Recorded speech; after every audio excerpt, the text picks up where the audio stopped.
राष्ट्रीय अध्यक्ष आदरणीय जेपी नड्डा जी, पार्टी के अन्य सभी पदाधिकारीगण, देश विदेश में उपस्थित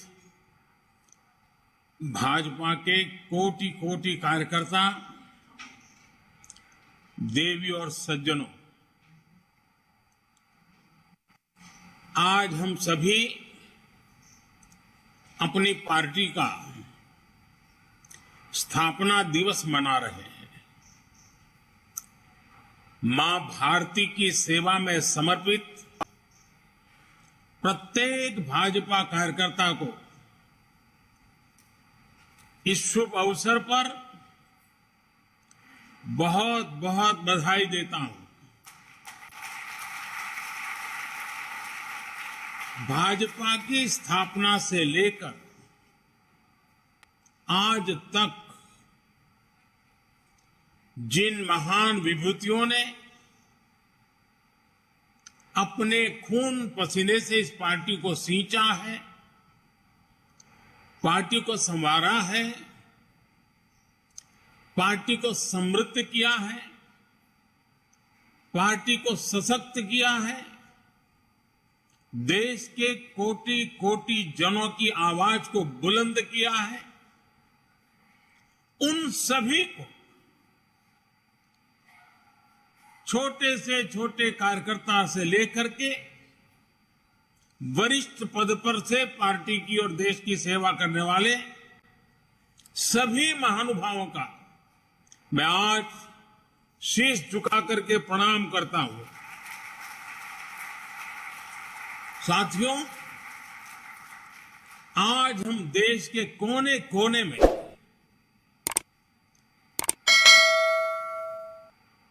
भगवान हनुमान जी की जन्म जयंती मना रहे हैं। बजरंगबली के नाम का घोष चारों तरफ गूंज रहा है। हनुमान जी का जीवन, उनके जीवन के प्रमुख प्रसंग आज भी हमें भारत की विकास यात्रा में प्रेरणा देते हैं, पुरुषार्थ के लिए प्रेरित करते हैं और हमारी सफलताओं में कहीं कहीं उन महान शक्ति के आशीर्वाद प्रतिबिंबित होते हैं। हनुमान जी के पास असीम शक्ति है, लेकिन इस शक्ति का इस्तेमाल वो तभी कर पाते हैं जब स्वयं पर से उनका संदेश समाप्त होता है। 2014 से पहले भारत की भी तो यही स्थिति थी। अथाह सामर्थ्य से भरपूर, लेकिन अनर्थों से घिरा हुआ देश का नागरिक। आज भारत उस बजरंगबली की तरह से, उस बजरंगबली की महाशक्ति की तरह अपने अंदर सुप्त शक्तियों का आभास कर चुका है। आज भारत समंदर जैसी विशाल चुनौतियों को पार करने, उनका मुकाबला करने में पहले से कहीं ज्यादा सक्षम है। हनुमान जी के ऐसे ही कई गुणों से हम सभी भाजपा कार्यकर्ता, हमारी पार्टी निरंतर प्रेरणा पाते हैं। हनुमान जी सब कुछ कर सकते हैं, सबके लिए करते हैं, लेकिन अपने लिए कुछ नहीं करते। इदम रामाय इदम न मम, यही तो भाजपा की प्रेरणा है। इदम राष्ट्राय इदम न मम। भाजपा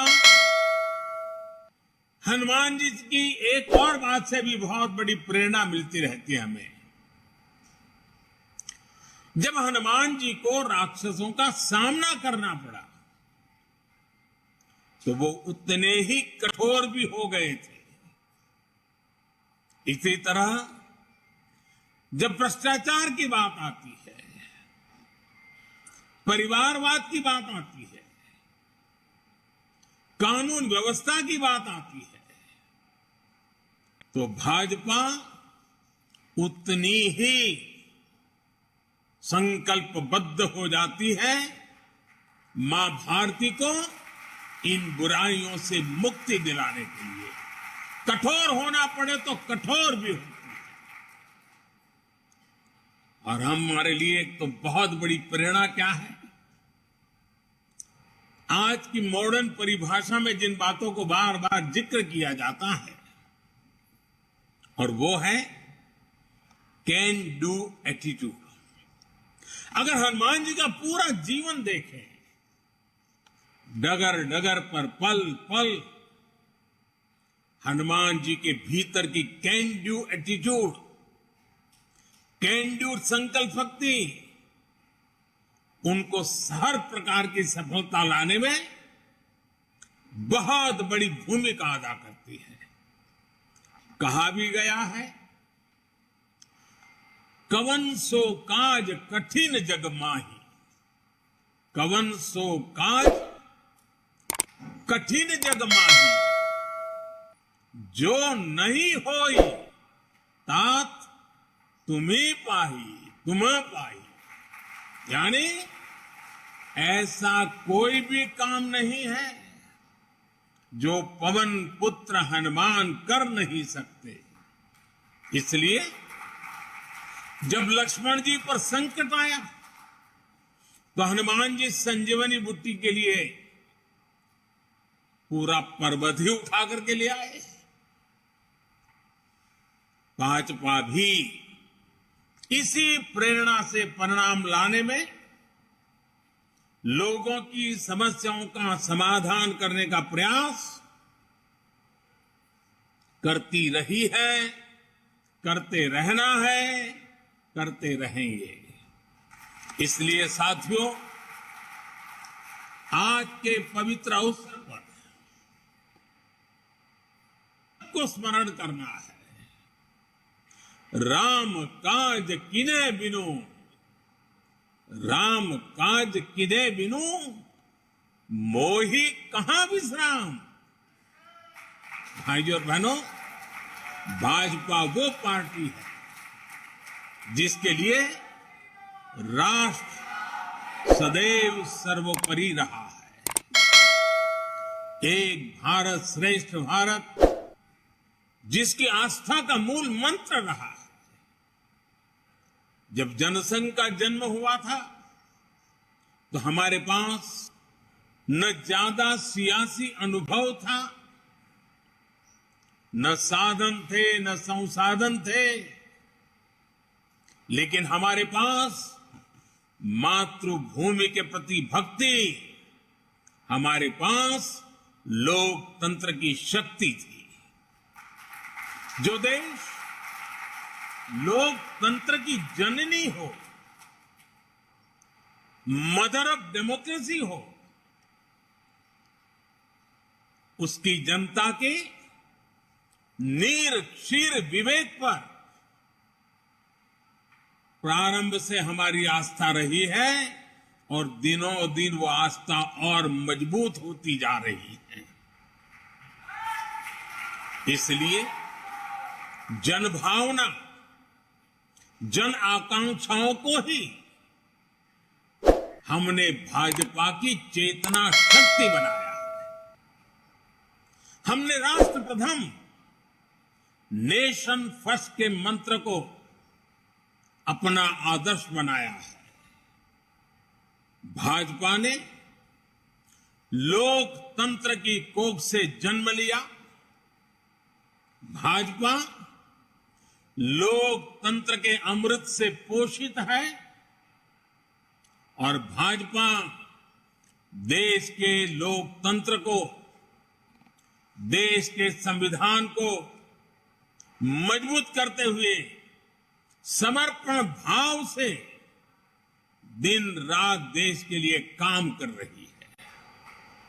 साथियों, हमारा समर्पण है मां भारती को, हमारा समर्पण है देश के कोटि कोटि जनों को, हमारा समर्पण है देश के संविधान को।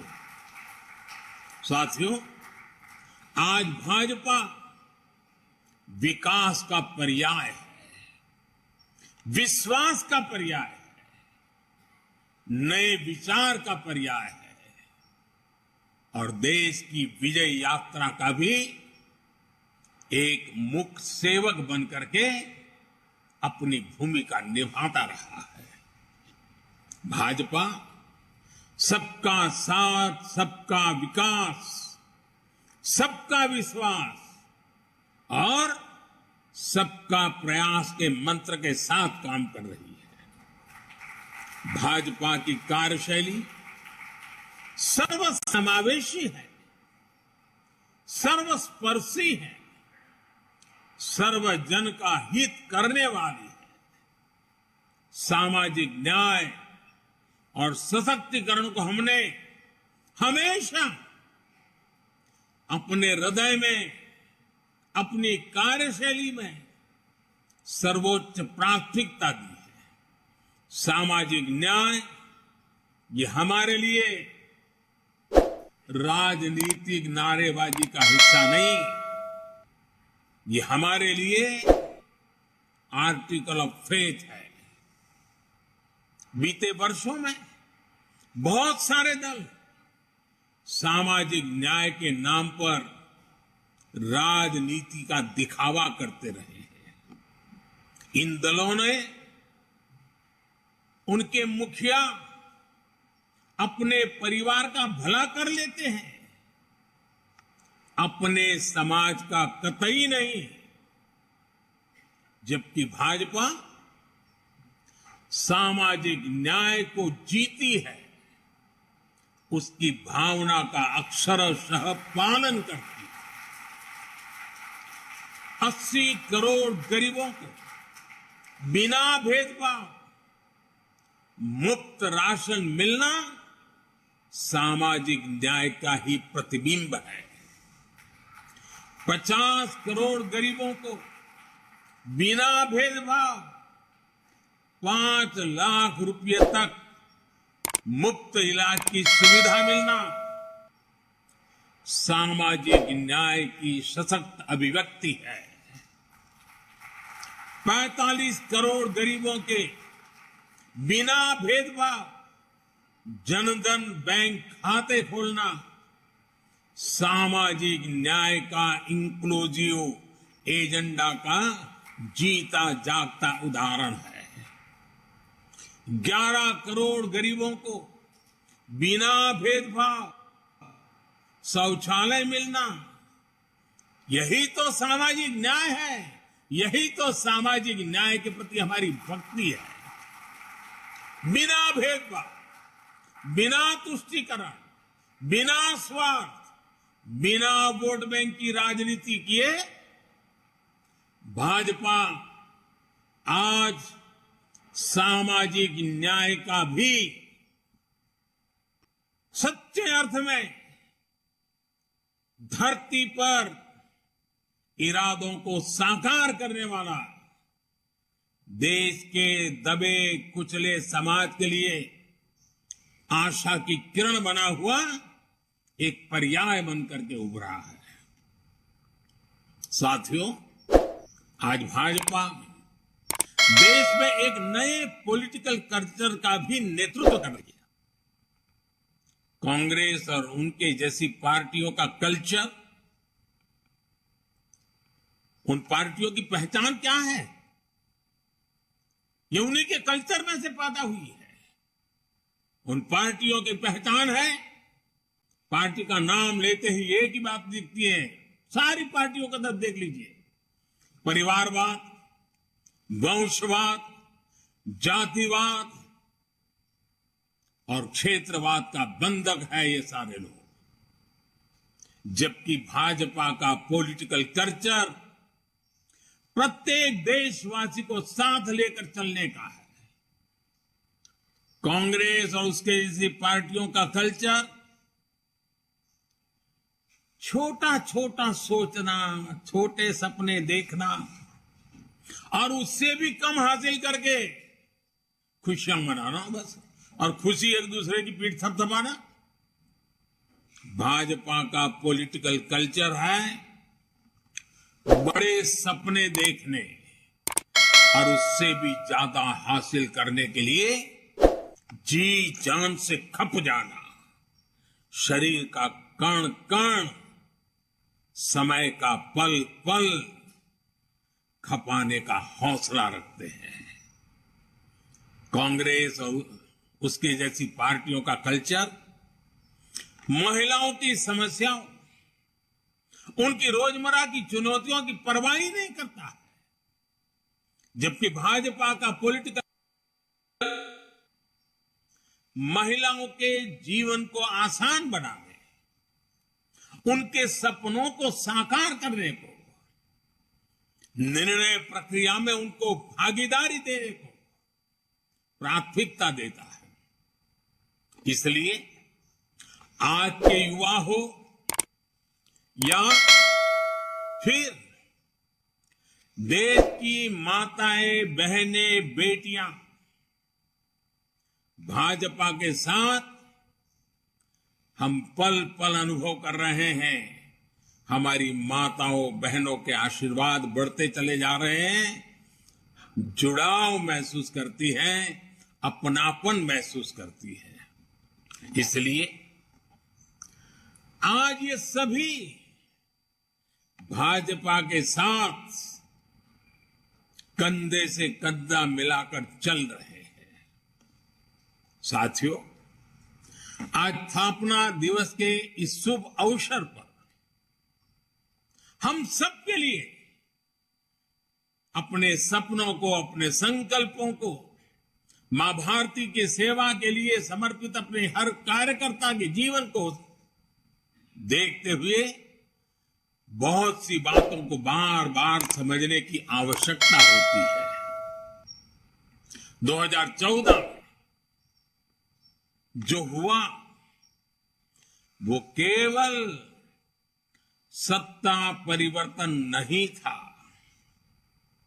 2014 में भारत के लोगों ने भारत के पुनर्जागरण की नई यात्रा का शंखनाद कर दिया है। 800 साल से ज्यादा की गुलामी से बाहर निकलकर एक राष्ट्र अब अपना खोया हुआ गौरव पाने के लिए फिर से उठ खड़ा हुआ है। और इस प्रक्रिया में दशकों से चली आ रही बुराइयां, चुनौतियां धीरे धीरे कमजोर पड़ती जा रही है। अब देश पंच प्राणों की शक्ति से आगे बढ़ रहा है। साथियों, सन 47 में अंग्रेज भले चले गए, लेकिन जनता को गुलाम रखने की मानसिकता यहीं पर कुछ लोगों के जहन में बो करके चले गए, यही छोड़ गए थे। इसलिए आजादी के बाद के वर्षों में देश में ऐसा वर्ग खूब फला फूला जो सत्ता को अपना जन्मजात हक समझता था। इन लोगों की बादशाही मानसिकता ने देश की जनता को हमेशा अपना गुलाम माना। 2014 में इस दबे कुचले शोषित वंचित वर्ग ने अपनी आवाज बुलंद की। बादशाही मानसिकता के लोग इस वर्ग की आवाज सुनने की तो बात छोड़ दीजिए, पल पल कुचलते रहते थे। इसलिए हमारी सरकार के पहले कार्यकाल में ही बादशाही मानसिकता वाले इन लोगों ने इन शोषितों, वंचितों, दलितों, पिछड़ों कोई मौका नहीं छोड़ा उनकी मजाक उड़ाने में। हर पल उनकी मजाक उड़ाते रहे। हमारी योजनाओं, हमारे कार्यक्रमों को निम्न स्तर का बताने की होड़ बनाई गई। जब मैंने लाल किले से स्वच्छ भारत अभियान की चर्चा की, गांवों को, गरीब को, मेरी माताओं बहनों को इज्जत भर देना, शौचालय की सुविधा देने की बात जब मैंने की, तो यही लोग क्या क्या नहीं कहते थे। जब मैंने डिजिटल इंडिया की बात की, तो इन्होंने अपनी ताकत, पूरी ताकत उसे खारिज करने में, देश के लोगों में भ्रम पैदा करने में, निराशा पैदा करने में पूरी शक्ति झोंक दी। ये तर्क दिए जाने वाले और ये कहने लगे देश में बड़ी आबादी अनपढ़ है, अनजान है, वो कैसे डिजिटल इंडिया का लाभ ले पाएगी।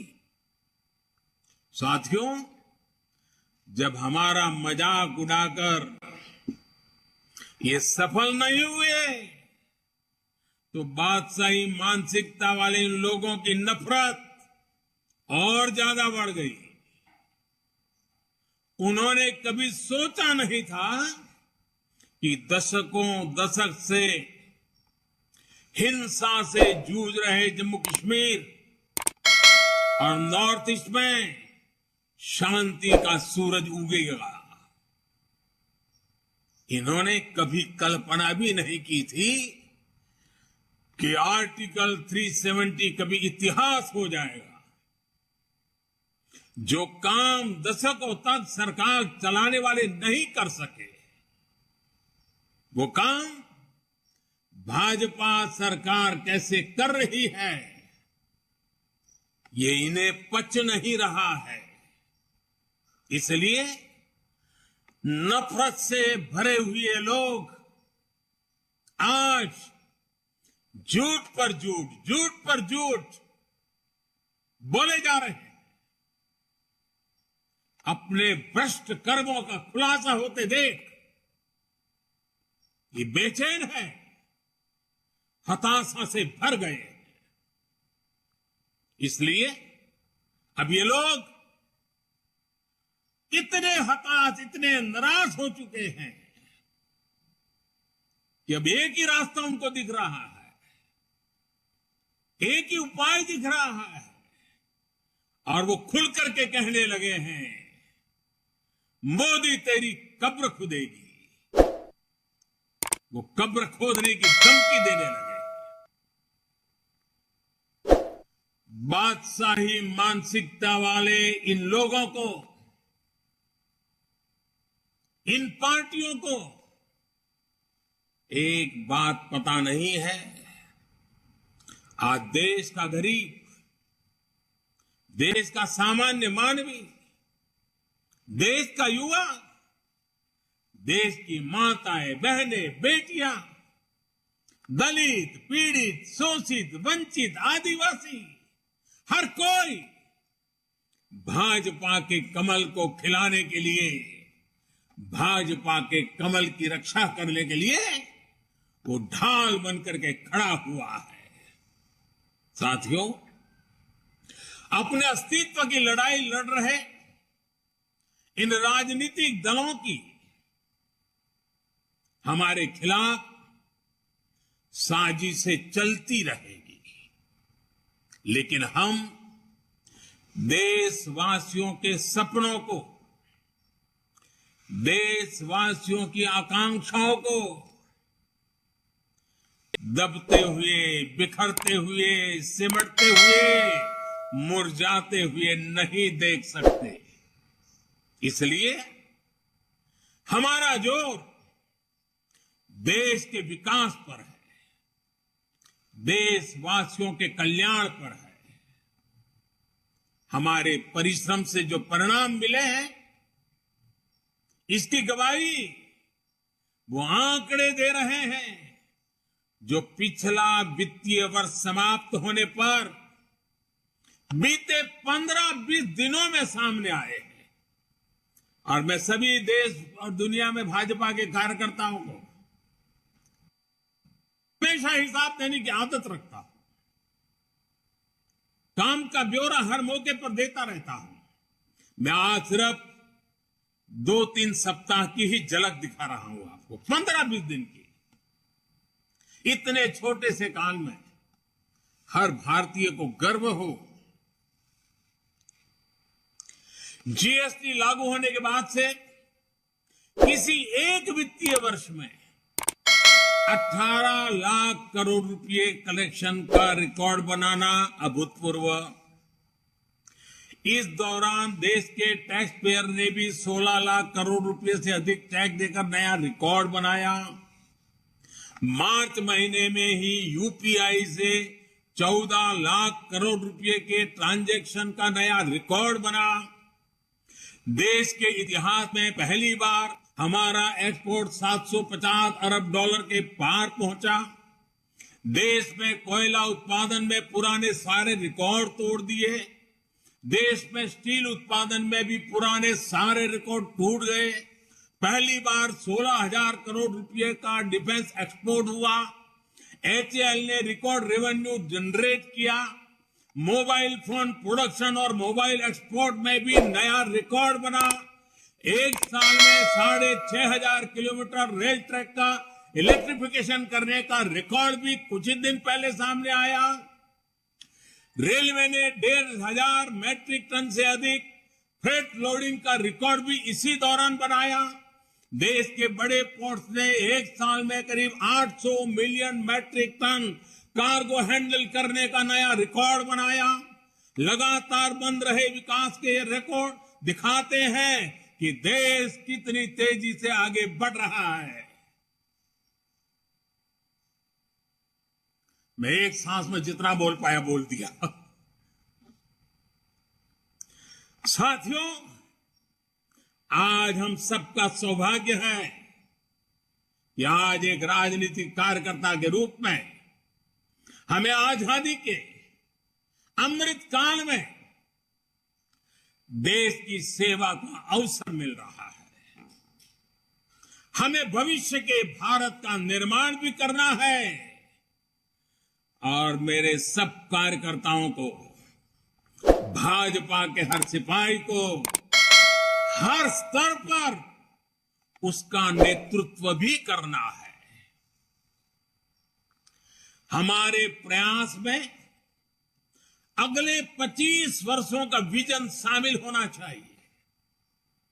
हमारे हर कार्य में वो ऊर्जा होनी चाहिए जो आने वाले दशकों तक देश की दिशा और दशा, हमारे सपनों को मजबूत करने वाली मां भारती के कोटि कोटि जनों की आजादी से अब तक के संजोए हुए सारे सपनों को सिद्ध करने वाली होनी चाहिए। साथियों, आज के इस समय में दुनिया तेजी से बदल रही है। हमें भविष्य के हिसाब से भी अपनी पार्टी को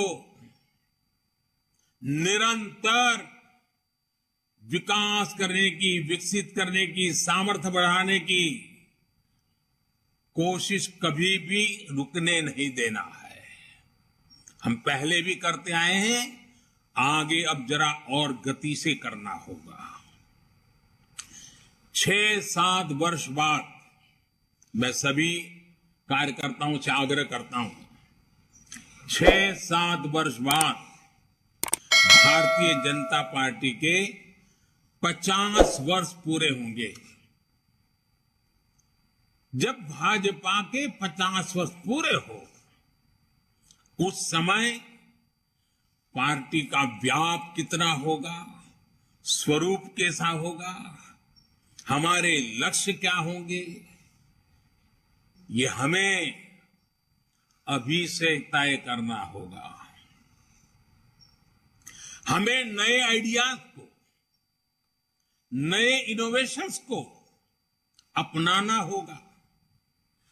पार्टी में उन्हें एक प्रकार से हमारा जीवन का, कल्चर का हिस्सा के रूप में ऐसे जोड़ना होगा, उसे बढ़ाना होगा। जैसे मेरा एक सुझाव है कि हम पार्टी में टेक्नोलॉजी को हर स्तर पर आगे लेकर आए।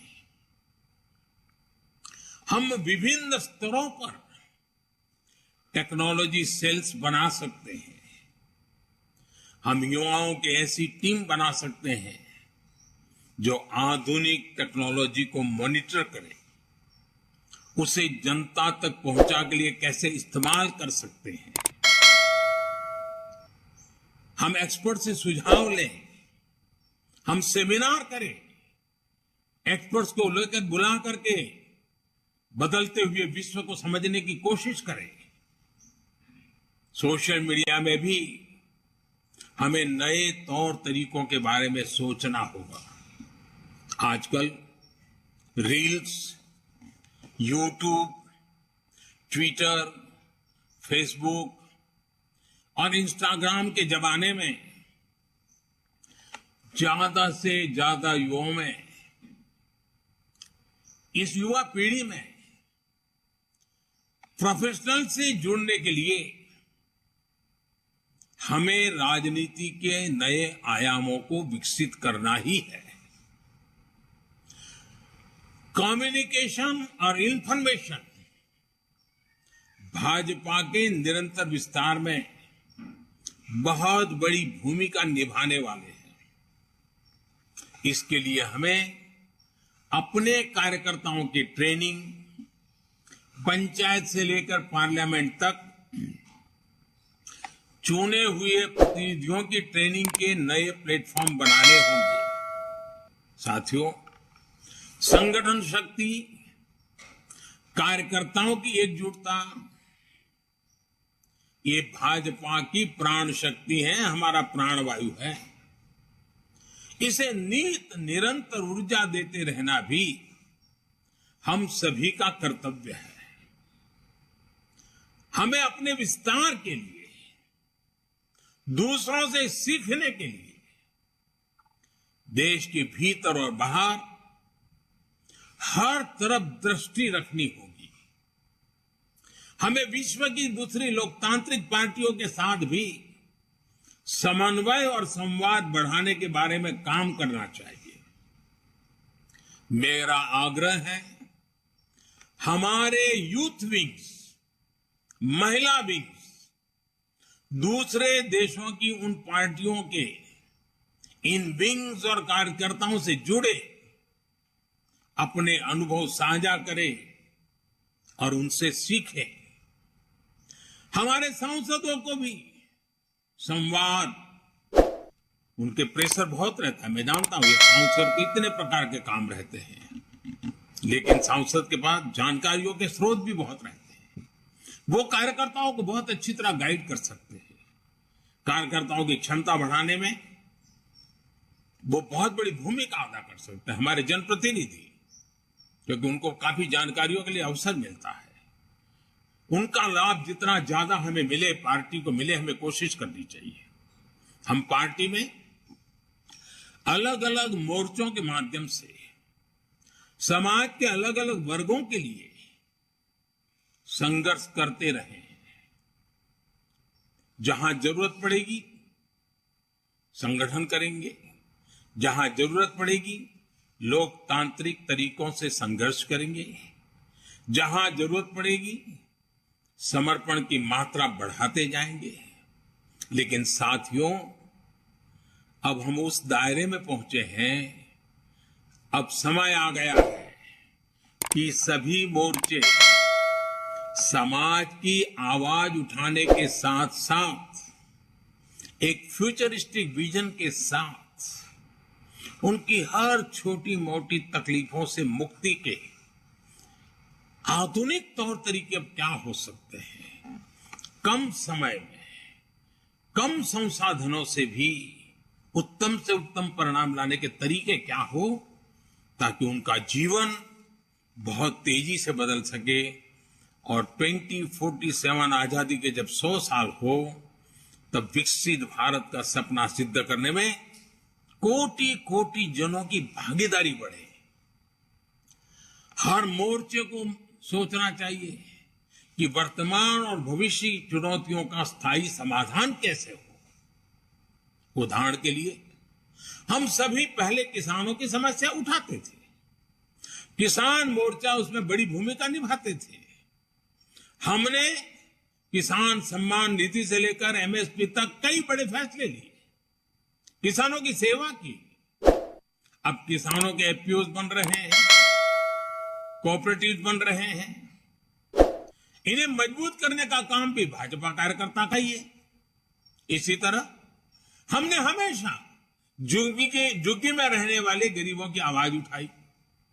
जब हमें सेवा का मौका मिला तो हमने उन्हें पक्के मकान दिए, शौचालय दिए, गैस कनेक्शन दिए।